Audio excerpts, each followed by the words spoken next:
ओम श्री परमात्मने नमः। श्रीमद् भगवद गीता अथ प्रथमोध्यायः। धृतराष्ट्र बोले, हे संजय, धर्म भूमि कुरुक्षेत्र में एकत्रित युद्ध की इच्छा वाले मेरे और पांडु के पुत्रों ने क्या किया? संजय बोले, उस समय राजा दुर्योधन ने व्यूह रचना युक्त पांडवों की सेना को देखकर और द्रोणाचार्य के पास जाकर यह वचन कहा, हे आचार्य, आपके बुद्धिमान शिष्य द्रुपद पुत्र धृष्टद्युम्न द्वारा व्यूहाकार खड़ी की हुई पांडु पुत्रों की इस बड़ी भारी सेना को देखिए।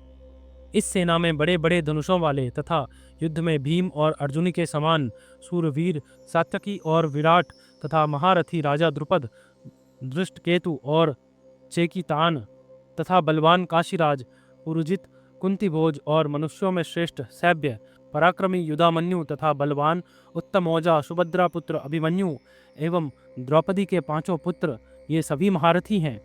हे ब्राह्मण श्रेष्ठ, अपने पक्ष में जो भी प्रधान हैं उनको आप समझ लीजिए। आपकी जानकारी के लिए मेरी सेना के जो जो सेनापति हैं उनको बतलाता हूँ। आप द्रोणाचार्य और पितामह भीष्म तथा कर्ण और संग्राम विजयी कृपाचार्य तथा वैसे ही अश्वत्थामा, विकर्ण और सोमदत्त का पुत्र भूरिश्रवा और भी मेरे लिए जीवन की आशा त्याग देने वाले बहुत से शूरवीर, अनेक प्रकार के शास्त्र शस्त्रों से सुसज्जित और सबके सब युद्ध में चतुर हैं। भीष्म पितामह द्वारा रक्षित हमारी वह सेना सब प्रकार से अजेय है और भीम द्वारा रक्षित इन लोगों की यह सेना जीतने में सुगम है।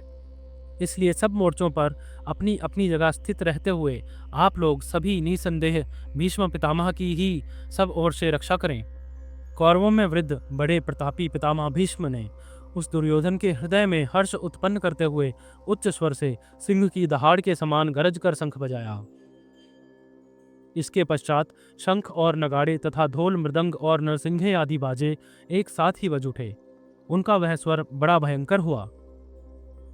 इनके अनंतर सफेद घोड़ों से युक्त उत्तम रथ में बैठे हुए श्री कृष्ण महाराज और अर्जुन ने भी अलौकिक शंख बजाए। श्री कृष्ण महाराज ने पांचजन्य नामक, अर्जुन ने देवदत्त नामक और भयानक कर्म वाले भीमसेन ने पौंड्रक नामक महाशंख बजाया। कुंती पुत्र राजा युधिष्ठिर ने अनंत विजया नामक और नकुल तथा सहदेव ने सुघोष और मणिपुष्पक नामक शंख बजाए।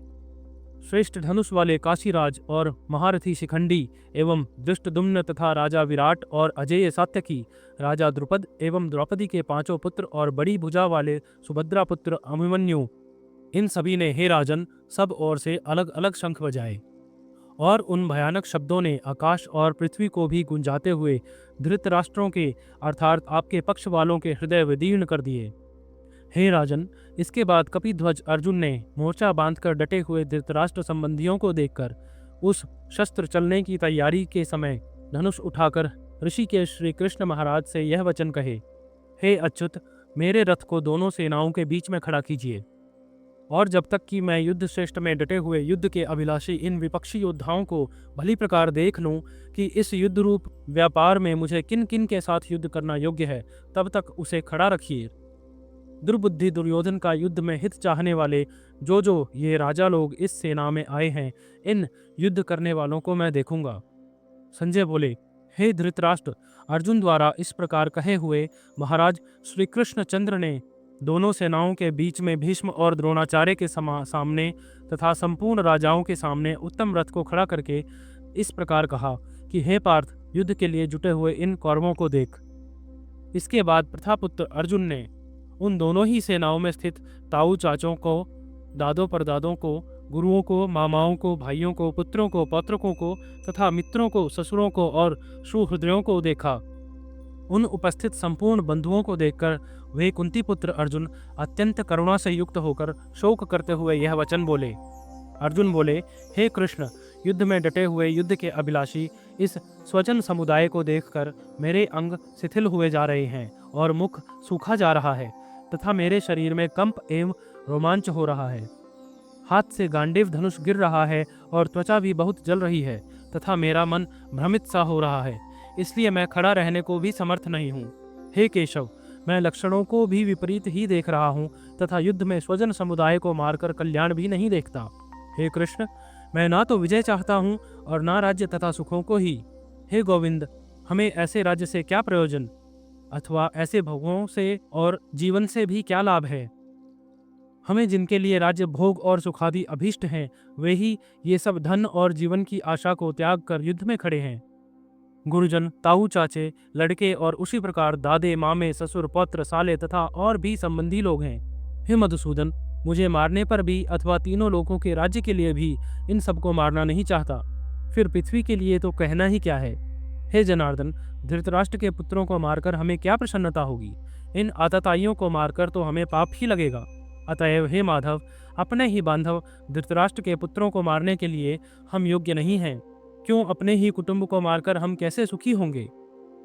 यद्यपि लोभ से भ्रष्ट चित्त हुए ये लोग कुल के नाश से उत्पन्न दोष को और मित्रों से विरोध करने में पाप को नहीं देखते, तो भी हे जनार्दन, कुल के नाश से उत्पन्न दोष को जानने वाले हम लोगों को इस पाप से हटने के लिए क्यों नहीं विचार करना चाहिए? कुल के नाश से सनातन कुल धर्म नष्ट हो जाते हैं। धर्म के नाश हो जाने पर संपूर्ण कुल में पाप बहुत फैल जाता है। हे कृष्ण, पाप के अधिक बढ़ जाने से कुल की स्त्रियां अत्यंत दूषित हो जाती हैं, और हे वार्ष्णेय, स्त्रियों के दूषित हो जाने पर वर्ण संकर उत्पन्न होता है। वर्ण संकर कुल घातियों को और कुल को नरक में ले जाने के लिए ही होता है। लुप्त हुई पिंड और जल की क्रिया वाले अर्थात श्राद्ध और तर्पण से वंचित इनके पितृलोक भी अधोगति को प्राप्त होते हैं। इन वर्ण संकर कारक दोषों से कुल घातियों के सनातन कुल धर्म और जाति के धर्म नष्ट हो जाते हैं।